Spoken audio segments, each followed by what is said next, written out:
You're listening to the Straight to Video podcast with Rob Lane.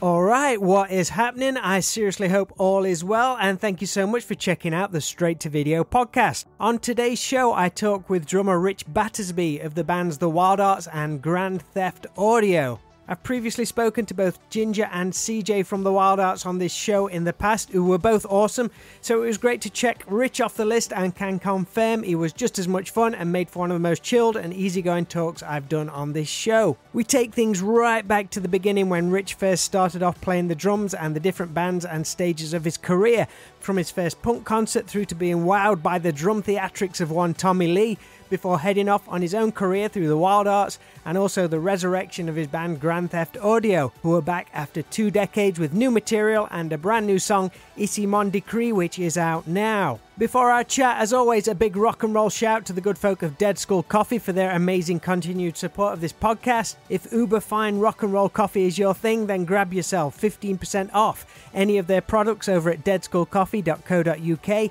If you pick some up, why not share a photo and tag both us and those guys in it on social media? All that stuff is really easy to do, only takes a second and goes a long way in supporting small businesses and projects. Also, we have a Straight to Video Patreon page which gives you access to a fun and ever-growing community of listeners who get additional access to this show from an early heads up on guests, bonus podcast and exclusive merch not available anywhere else. All of this can be found at patreon.com/STVpod, and everyone who is part of that plays a huge part in the ongoing success of this show, so thank you so much. If you want to learn more about Ritch and his music, then be sure to dive into both grandtheftaudio.uk for all their new music, and of course the rock and roll monster that is the Wildhearts can be found at thewildhearts.com. I hope you enjoyed this chat because it was a lot of fun, and I really enjoyed talking to Ritch, who made things really easy for me with his fun stories. So let's get into my straight to video chat with Ritch Battersby.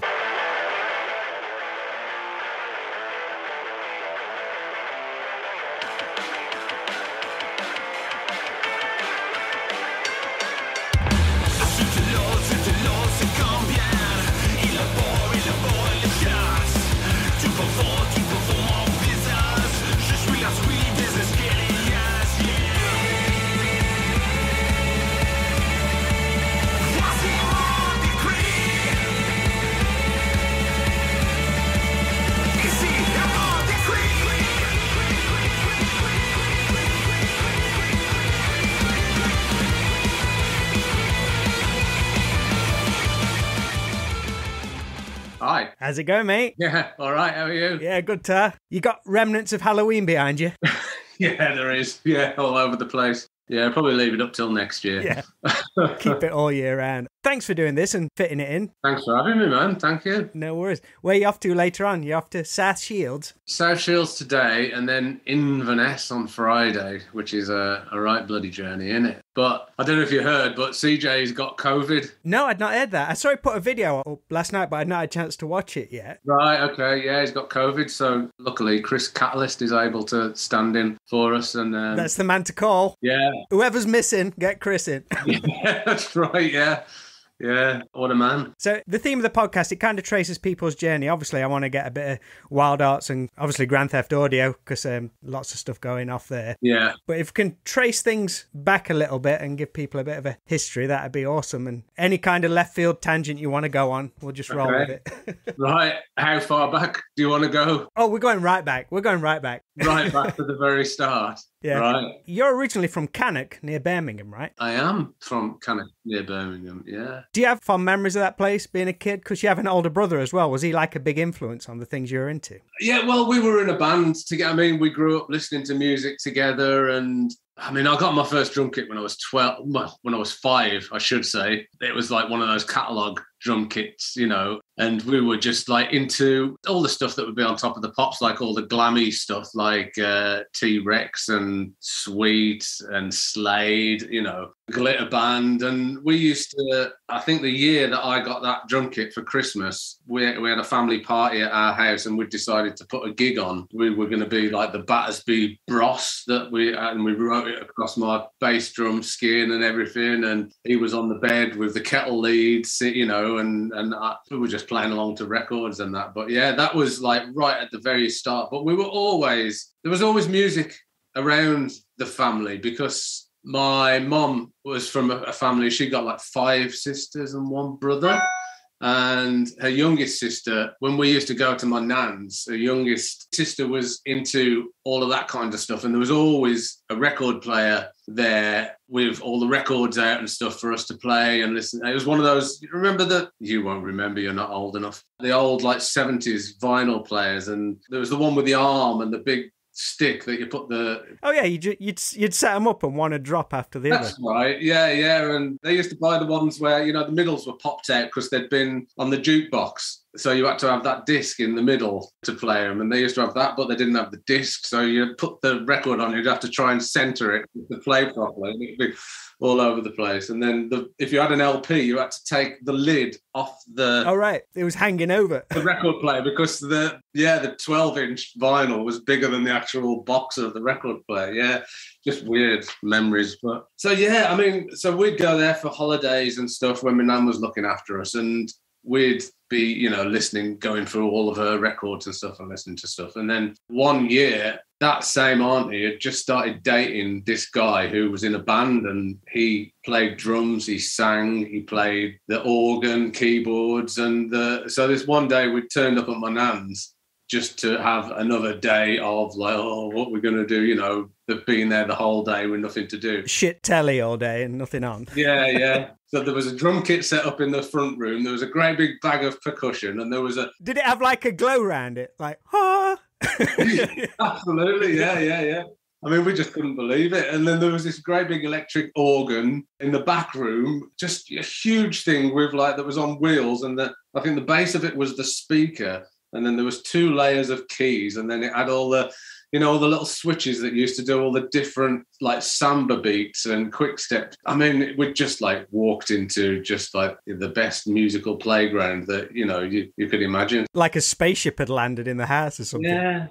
Yeah. Did he let you mess around on it, or did you just dive in? Yeah, well, he wasn't there, so didn't have any choice. He was at work, so it was great. So that was like a real introduction, and being that close to that drum kit, even though we weren't allowed to play that, it had tea towels on it and stuff, but the guy next door worked shifts and he was always sleeping through the day. So we used to have that odd knock on it and just like, God, that's so fucking loud. And then they'd be banging on the wall and, you know, shit.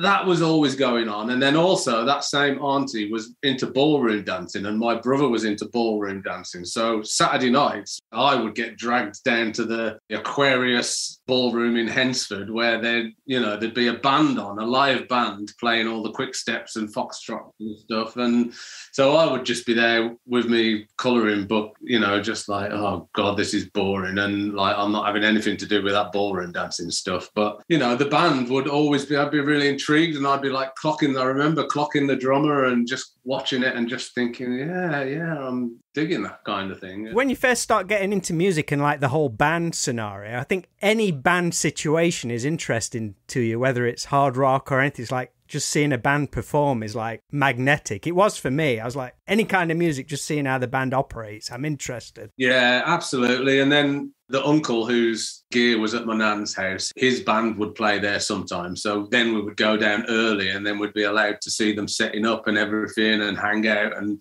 have a go on the kit or whatever. And then that was starting to become like, wow, this is a bit cool, you know. Yeah, so I was always around music, bands and instruments and stuff, but it wasn't until I was 12 when that was my first proper gig, when I went to see The Damned at the Birmingham Odeon, which was just like a religious experience, you know, because I'd been used to seeing dance bands, you know, playing stuff at the, you know, at quite a medium volume, you know, and then going to a proper gig with a proper PA. And just, I remember the support band coming on, and just that first guitar strum was just like, what the fuck is that? And just just absolutely religious, you know, just life-changing. It's so larger than life, that first gig. I mean, gigs are still amazing now. It still gets me. When the lights go off, every time it gives me goosebumps. But that first one, everything's just so massive. Absolutely, yeah. But that was The Damned. Was you like listening to other stuff as well? Because I think you're into Maiden as well, aren't you? I mean, everyone gets into Maiden at some point. Maiden was later on. I mean, to start off with, it was all kind of punk stuff.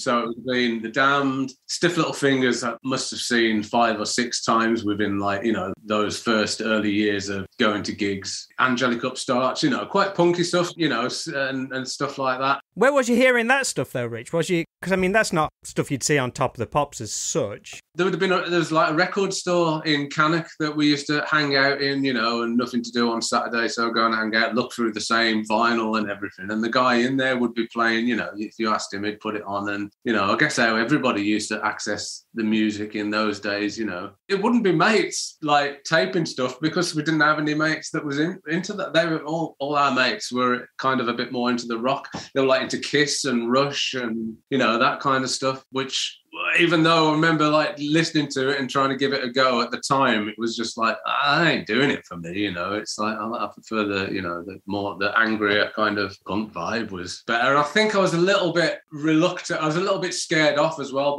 because especially like listening to bands like Rush and stuff, the more prog bands, the musicianship was just like, fuck me, what are you doing there? And it was just like, it's a bit intimidating. At that point, I'd got like my first kit and I was kind of, you know, I was like, right, I'm going to fucking nail this song. And you want a song that you know that you've got a chance of nailing, you know, and it's just like, I don't think there's one Rush song that I could play now from start to finish correctly, you know what I mean? So I had no chance then. So I think I did the right thing, like, you know, setting my sights at a sensible. Your mates and stuff were listening to Kiss, but February 86, you'd see Motley Crue at the same venue you saw the Damned at on their Theatre of Pain tour, right? Right, okay. Was that when it was? 1986, yeah. Well, that was another kind of life-changing moment as well, because that was the first time I'd seen Tommy Lee play live. And I really remember at that point, I wasn't getting bored, but I needed inspiring a bit, I think, you know, from a drummer. You know, I'd kind of like listened to all the stuff and I was playing all the stuff that I wanted to play. And I was just kind of like plodding along with it. And it was the kind of the whole, I mean, I think maybe I'd seen a couple of videos or something of Tommy Lee, but you didn't really get to see everything he was doing. And then just his style, and just like the sticks were really high and everything was like this and spinning the sticks. And even though he's at the back, he's still a showman. Yeah. It just turned me back on so much to like, fuck me, of course. It's not just about what you're playing. It's about how you look as well, you know. And I couldn't believe how great it looked to see, you know, it looked like it was smashing the fuck out of them, you know. And it was like, fucking hell, what a difference that makes. And it just kind of made me think a little bit more about playing a bit more like I'm up there rather than just down there, you know, like in more of a punk style. And what was that whole gig like, though? What was the crowd like? 'Cause, I mean, that was Motley Crue at their most flamboyant looking. And do you know what? I was probably completely unaware of there being anybody around me as far as I was concerned. There was me in the room and Tommy Lee in the room, you know, and that was it. I don't remember. I mean, Cheap Trick supported. That was brilliant, even though I wasn't. I mean, I guess, I Want You to Want Me? Would that have been out then? I probably knew that track, but didn't know the albums and stuff. But I remember, you know, being really impressed with them. But then Tommy Lee had this, must have been the Mark 1 of the crazy drum risers. He started doing a drum solo and then it started going like that. So you got an even better view of what he was doing, you know, and you could see the drum heads and everything. I mean, that was just insanity as well. So, yeah, it really kind of flipped a switch and got me to the next level, I think. I think that was a pretty infamous tour, because I think I was looking into it, and on that UK leg, Nicky Six had a near-fatal heroin overdose. Right. Apparently the guy who sold him the drugs just dumped his body in a rubbish bin. Right, okay. I did. I had tickets to see them on the next tour. I got like front stall tickets, and I was like maybe on the first or second row, and I was just like, fucking yes. And it was the one that they cancelled, wasn't it? And there was all those rumours about it was meant to be because there was snow on the roof and it wasn't strong enough. The PA would have brought the roof down or something because of the stage show and everything, and all these stupid excuses. And it wasn't until later on reading the dirt that found out, you know, what it was all about. There's too much snow somewhere else. Yeah.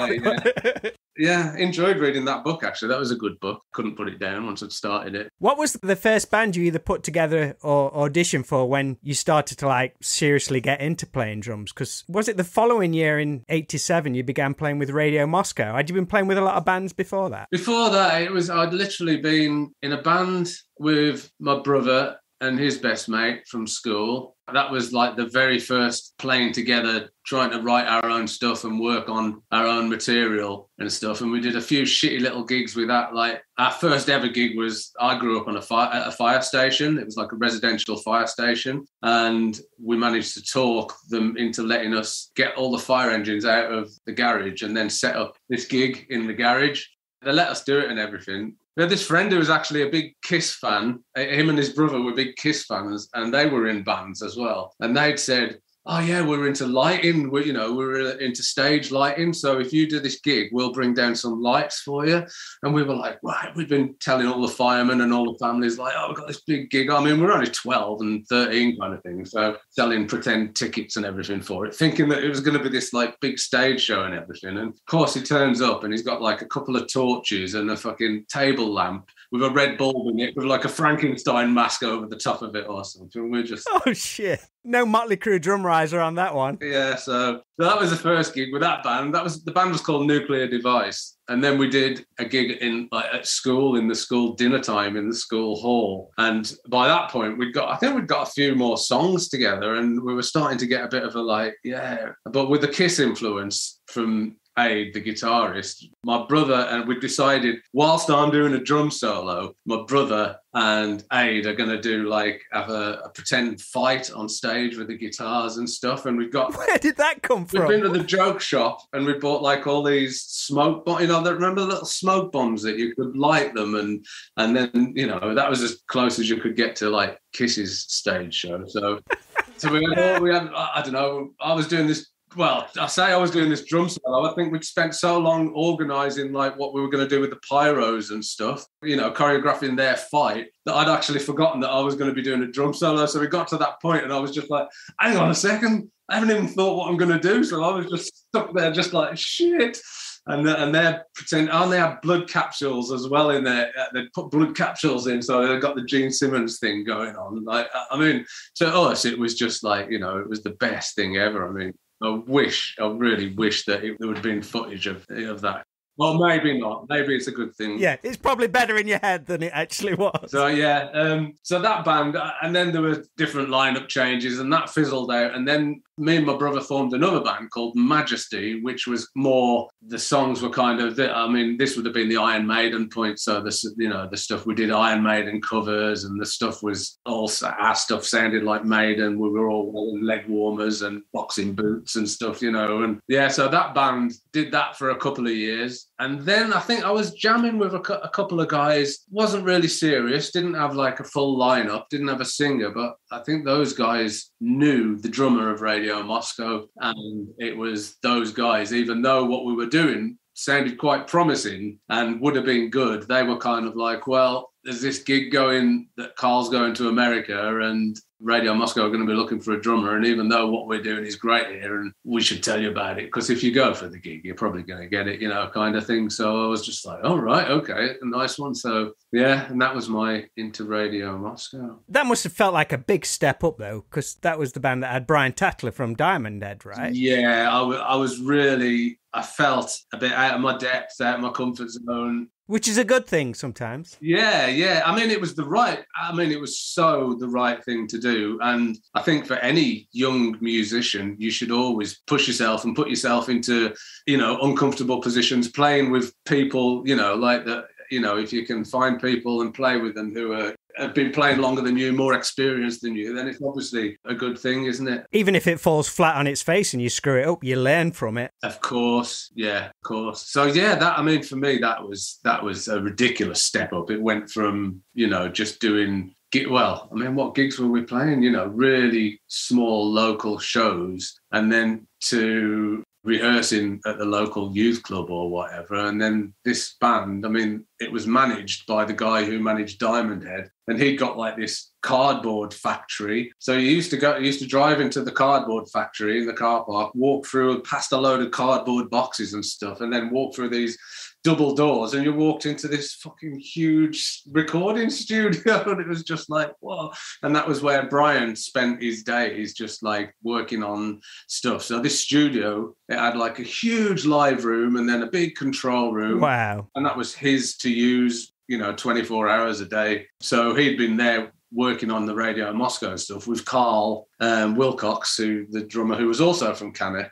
He'd left. He went off to New York to join I think it was like what's it called? There's like a drumming school that you can go to. I mean, it was a real technical player, and absolutely brilliant drummer. So yeah, he'd done a bit of recording there. I think there was one. I think they'd done some demos, but they haven't actually. I don't think they'd finished. I don't think there's anything released. So yeah, I had to fill his shoes. So I went for an audition there, and Brian was away on holiday, so I was auditioned by one of the crew guys, which was kind of a bit weird, but made it feel I was a bit less anxious about it, I think, because I was doing the audition, but not having to meet rockstar Brian at the same time, Yeah, so I turned up and just tried to impress the crew guy, and he was mostly impressed by the bass drum that I had. Okay. By that point, I had this kit where all the rack toms were from a different kit, and the floor tom and the bass drum were from another kit, from an old Beverly, which were made by Premier, I think. And it actually sounded amazing. And because by this point, I'd started hitting them a bit harder, and it had this like real whack to it. It didn't have a front head on it. It looked like a piece of shit. And the spurs were that bad that I'd had to put like these little brackets into my carpet to stop the bass drum sliding across the floor every time I hit it. But when you did hit it, it was just like, so he's there in the studio and he's like, I've played a few things, and he's like, oh yeah, pretty good, but do you mind if I just get the mic and check that bass drum out? So he set the mic up on the bass drum and tried recording, because he wanted to, when Brian came back, he's basically going to say, well, the drummer's all right, but check this fucking bass drum out, So anyway, Brian came back off his holidays and I got a phone call saying, yeah, Brian wants to see you play. So I went back and then turned up, and first thing he did was get the mic out and try and record the bass drum again. That's one way of getting a gig. Yeah, but that was, I don't know, I think I was about 17 maybe or something when I joined that band. And that was really good for me because... It do your confidence good. Yeah.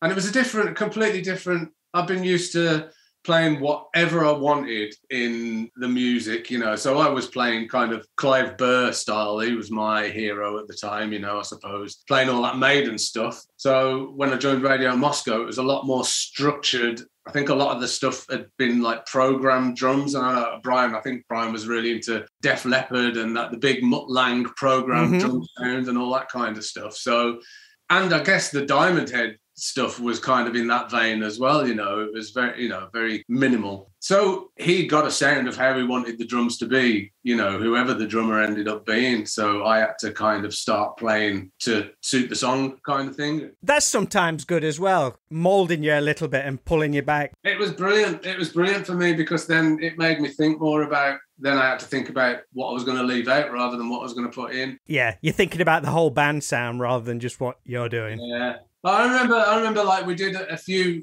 gigs to start off with, and mates came down and they were like, whoa, that doesn't sound like you playing the drums anymore. They'd know, these were guys, they weren't musicians themselves. They were just friends, but they could tell that obviously I wasn't doing like loads of fast fills around the kit and Iron Maiden style stuff. And it was like, well, but it worked, it helped. It definitely helped with making me a real solid player, I think. Brian ended up leaving, and then we got another guitarist in to do the first album, and then Rob joined the band, and then he stayed in the band till the end. But I've got really good memories of that band. We did a lot of touring. We did more touring after Brian had left, I think. And it was kind of like a real matey vibe, we were all really young and we were just into having a laugh and all the experiences that went with it, and just really happy memories of that time, yeah. When did the Wildhearts get on your radar? Was you reading about them in Kerrang or seeing the name on tour posters or anything like that? Well, yeah. I was aware of them. I'd seen posters. I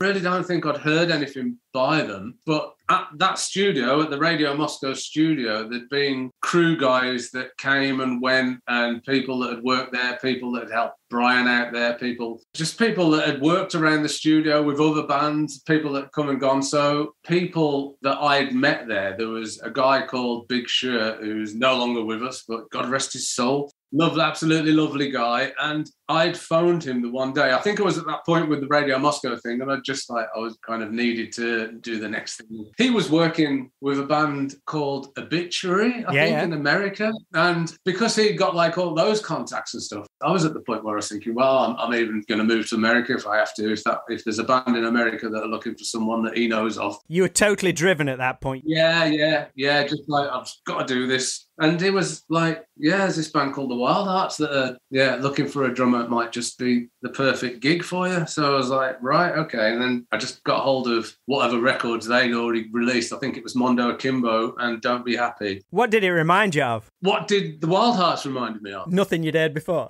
Yeah, everything that I liked.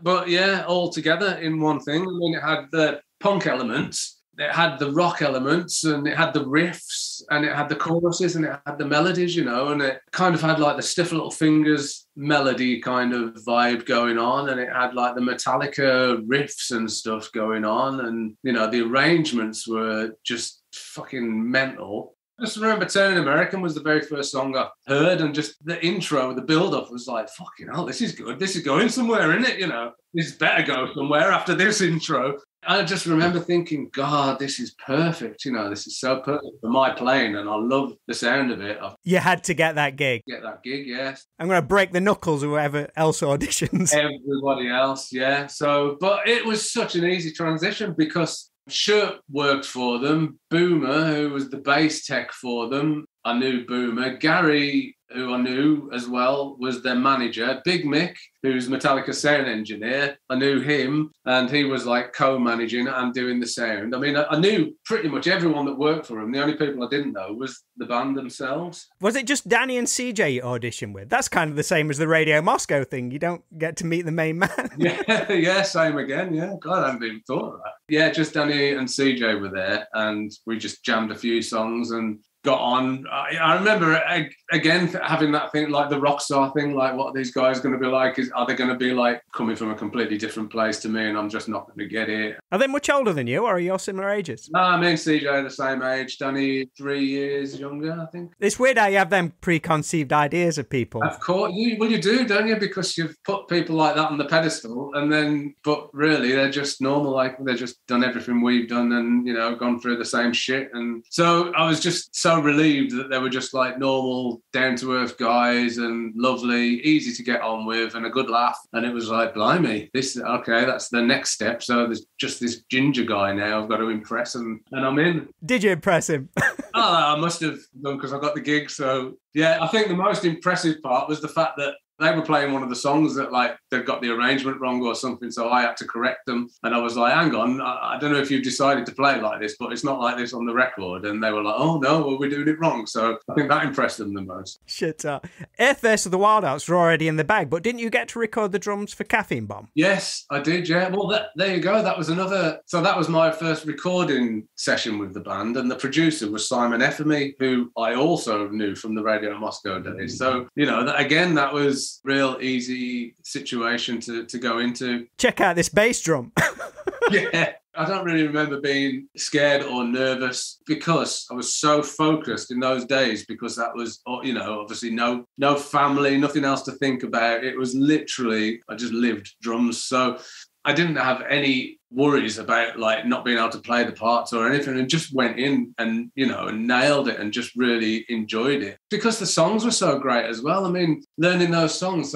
So we did Caffeine Bomb, Bullshit Goes On, Girlfriend Clothes, and what's the other one? You tell me and I'll tell you. Oh, I can't remember what it's called. They're all brilliant songs, amazing arrangements. None of them really. Caffeine Bomb's probably the most traditional arrangement out of all. That was a brilliant experience as well, because it was kind of like, it was what appealed to me. I mean, we were doing Caffeine Bomb, and I can't remember, somebody suggested like we need the sound of, I think I'm going to throw a poof. So, and it's got the puke sound. That was me and Ginger, like filling up buckets of water and chucking them at the wall while they mic'd it up, kind of thing. And I loved all that stuff, kind of. Superb. Yeah, all like sound effects and making, giving it a bit of character and all that kind of stuff. What's your first show supporting Wolfsbane at the Marquee? That's right, yeah. Well, Gary was also I don't know if he was the manager, he was the tour manager for Wolfsbane as well. So yeah, so there was a connection there. So, and I think I knew those guys as well, or maybe I'd just met them at that show for the first time. I don't know. I must have met them before. So that was the first show with the Wildhearts at the Marquee. Yeah, was that the original Marquee as well? I think it was the old one. Yeah. And then the second show was supporting Alice in Chains at Brixton Academy. Was it kind of like Hold On Tight from that point? Yeah, I mean, yeah.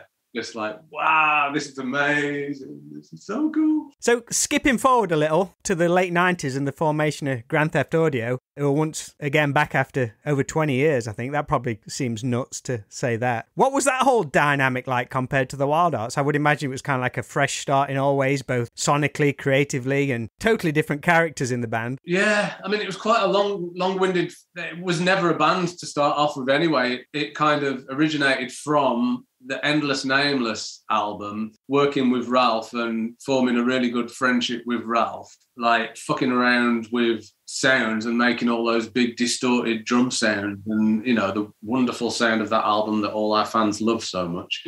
And yeah, just kind of taking that really somewhere else, because we'd become friends and he had a bit of spare studio time and I wasn't doing anything with the Wildhearts. We'd kind of talked about, didn't really know what we were going to do, maybe making some drum sample CDs or just doing a recording or something. So total happy accident in a way. Absolutely. I mean, we just both wanted to make some money somehow. So we thought like this drum sample CD was the way to go. So we hired a pub function room, took my kit down there, borrowed a load of recording gear off. Do you know what? I think it was from Jason from A. Jason said we could use his mics and stuff.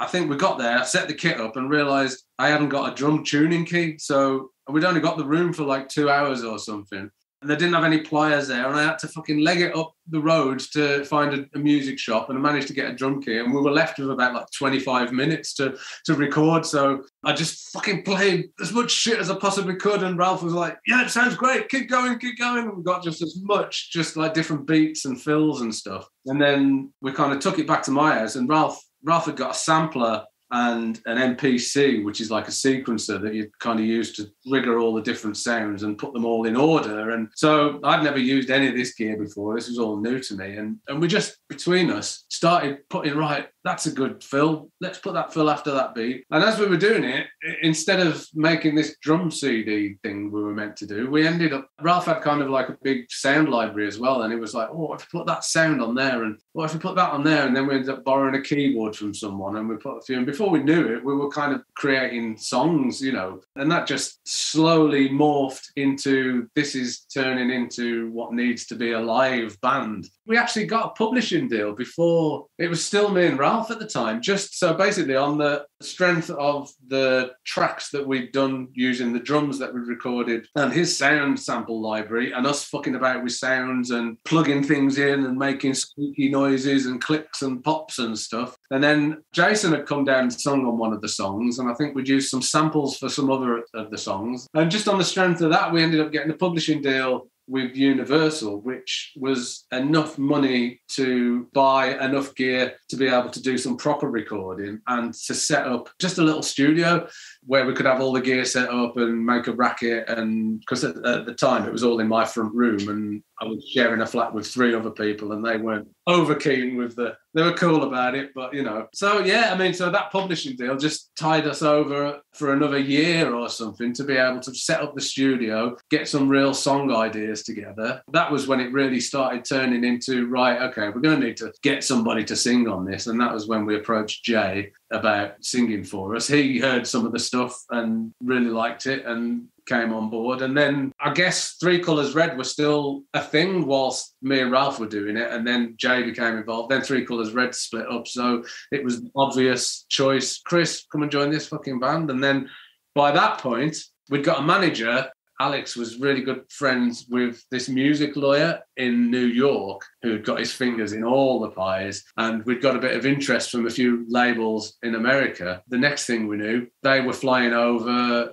and taking us out and big fucking meals and everything. Chris was just in at this point, I think. So we ended up signing like $2 million deal with Warner's Sire London before we'd even been in a rehearsal room together. How crazy is that things just kind of evolve organically, almost when that happens so many times when, I don't want to say you weren't trying, because obviously you were trying to create something, but you didn't have like, oh, we're going to get the big record deal, we're going to be rock stars and stuff. It just kind of organically came together. The pieces fell in the right places all of a sudden. Yeah. I mean, it's just bizarre now thinking about it, how we ended up from that point at that point. If someone had have said, right, you're at that point, I want you to get to that point, that would have been a completely different story and it wouldn't have happened. I think it was the fact that we were just like really didn't have really an idea what we were going to do with it and just let it go. And we were just constantly just creating stuff until we were like, whoa, this is actually sounding really good, isn't it?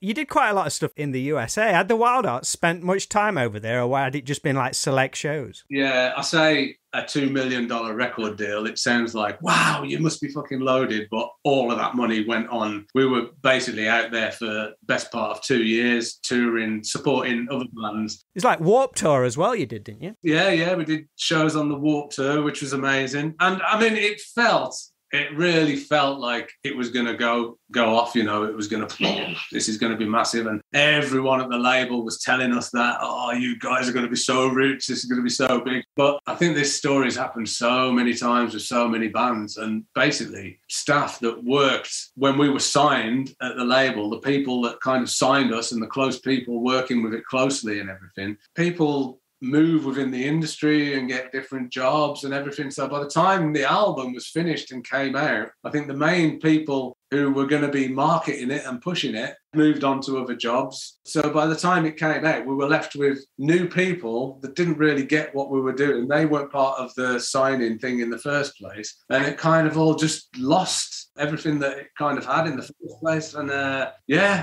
mean, we carried on pushing it, and we did, they'd signed us for all that money. So the money was there to do all the promotion for it. So, we did all the support tours and everything that we were meant to do. But kind of as it started getting towards the end of it, you could just feel it. It was like, it's not happening, is it? It's such a parallel industry sometimes, like the musicians, your life, it's your livelihood, but the people you're relying on in the record companies, they're just moving around. And of course, they're taking their career seriously, not ours. Yeah. We do our end of the bargain and go and play the shows and, end up coming back to a divorce and everything. But, they're just getting on with their life, aren't they? Yeah. Did you enjoy being in America? Was that a cool experience for you? Oh, God, yeah. I mean, we had some absolutely amazing show. And I guess the difference with that, going back to your original question, the difference with that band to the Wildhearts was always, I joined a band that was already a thing, and guys that I didn't know, and kind of walked into it and became part of it. Whereas the GTA thing was me and Ralph were already mates, and then got another mate in, and then got another mate in. So it was kind of like a completely different dynamic, which isn't the best way of doing it, I don't think. I mean, because it was just like all the lads on holiday for 2 years. And it really was, no one took the lead and kind of said, right, we need to at least focus on doing this to keep the band going, kind of thing. So we were just there partying and enjoying the situation we were in hindsight. We could have played it a bit smarter. Whether that would have changed because of the situation with the record company, I don't think that would have changed anything anyway, but maybe we could have been a bit more focused. But so maybe we used that situation to the best way that we could, because we would have ended up without the deal at the end of the album anyway. Had a good time in the meantime. And had a really good time in the meantime. Superb, man. Grand Theft Audio are back though, and already put out several singles, including the new song Ici Mon Decree. You also had another song, Another Life, which the promo artwork, it was a nod to the TV show Fingerbobs. That single came out in April. The guy from the show, Rick Jones, passed away recently. I don't know if you saw that. I had to look at the dates. I was like searching, I didn't know if it was a tribute to the guy or not, but that's kind of strange that you pulled that back into the mainstream. That came about because originally the video for that song, I'd had this idea of using, you remember Mr. Ben? Well, basically, I downloaded an episode of it and edited all the intro. Remember how the intro, he used to like come out the house, walk down the street, go into the shop and everything. And I edited it and it worked perfectly with the song and it was brilliant. But we were kind of like, are we allowed to just do this and put it out there? And we were kind of half shall we, half shan't we? And then we got in touch. Our manager got in touch with the company that owns it now, and it looked like they were going to let us use it, but it turned out that it came back and we weren't allowed to use it. Oh, man. I think because we got that theme of the Mr. Ben thing going on, Jay was like, oh, well, let's keep the theme and use the Fingerbobs thing instead. You're at the production arm with the new material, right? Now it's just you and Jay. That's right, yeah. How is that for you? I mean, I guess you've always had an interest in it, and this is just you now. I've always really been interested in it, but I've never actually been now you're completely in charge of it. And it's been a bit of a minefield, really. I've always wanted to have a go at it, but I've never been in the position to do it solo. I mean, I was really involved with the first album, obviously, but Ralph, being a producer, always took care of the stuff that you would never know about unless you know about it, like compression and, all the ways to EQ and all the scientific stuff. Yeah. And I've basically learned over the last kind of 6 months that there's so much involved in it. And the only way to really get a plot with it and become have a reasonable hand at it is by doing it and just keep doing it and keep trying it. So yeah, I've just been working on a few of the tracks and I've been trying different techniques and watching loads of YouTube footage and right, how'd you do this? How'd you do that? There's an answer for everything on there. I wouldn't have been able to do it without it. I mean, it's just the fact that you can just literally Google whatever it is that you're struggling with and somebody there telling you how to do it. But yeah, so it's been brilliant. That has been really good for me. I mean, it has been a bit of an uphill struggle, but I'm at the point now where I think I've got it, where I'm happy. I mean, Issy sounds great to me. And, that was always going to be like a trashy punk rock sounding song. So that was kind of, I was going to say, an easy one to start with, but it wasn't easy at all because at the same time of it being trashy and punk. You got to keep all that under control or it will just be a mess. Keep it under control and try and get all the separation. And that's what I was trying to learn to do, was going completely against what I wanted it to sound like. So I think I got a bit stuck with that one, but it's been a really good experience. And now I'm kind of working through the other stuff. I'm kind of in a place where I'm definitely confident enough to finish the album and have it, happy for people to listen to it. What are the plans for the band? Because the Wildhearts' current output is outstanding. There's just a massive, huge demand for it. You've hit the ground running with gigs since gigs have opened up again. Will you just fit Grand Theft Audio in around that? Yeah, absolutely. I mean, really, the traveling with the Wildhearts is the perfect time for me to do the GTA stuff because we're kind of finishing the songs as we go, arrangement wise and parts wise as well. So me and Jay are sending stuff back and forth, and it's good time for getting all the songs into order and everything, and then doing the final kind of touches when I'm at home and there's no kind of noise around and that. It's just going to be in our own time as and when we can do it. Plan is for another single release whenever that one's ready, and then it'll be hopefully the album after that. One weird thing though that Jay pointed out to me the other day, I thought this was really, really funny. So Issy Mon Decree, the single that wasn't written to be a single or anything, it was just Jay wrote it and sent it to me, and I was like, that's brilliant. And the more I'd kind of worked on it, I was like, do you know what, this should be a single, So since we've released it, nobody has asked Jay, nobody has asked me, nobody has mentioned, why is it in French? Nobody has mentioned the fact that it's in a different language. And it's just like, isn't that a bit weird? I mean, there is a story, and the story's been put out there. Jay used to live in France, and the property he lived at, the guy that lived there beforehand died, and his mate, drinking partner, used to come home from the pub and knock on Jay's door, and he used to, apparently, he thought he had like claim on the land or the property. And so he would have these like sparring matches, vocal sparring matches. But obviously James' French wasn't amazing. And this guy spoke pidgin English. So between them, they would like spout all this shit at each other. And that's kind of what the song is. It's kind of like some of the stuff that the guy would say to Jay. But yeah, it was just like, yeah, I mean, it is weird that we've sung the song in a completely different language, but nobody has said, like, why have you picked? I mean, isn't that bizarre? You can just, we'll do the next one in, like, Japanese or something. Transatlantic band, just all different languages. Yeah. So anyway, yeah, but it's going great and we're really loving it. And the aim is to get a a live band together at some point, hopefully when the album's out, and we'll be doing gigs with it. And we'll be rocking it again. Superb, man. Ritch, thanks ever so much for talking to us, mate. I'll let you go and hit the road for the gig later on tonight. Thank you very much for having me on the show. I've really enjoyed it. Well, yeah, enjoy the rest of your day. Love to everybody over there, and hopefully catch you soon. Thanks, Rob. Nice one.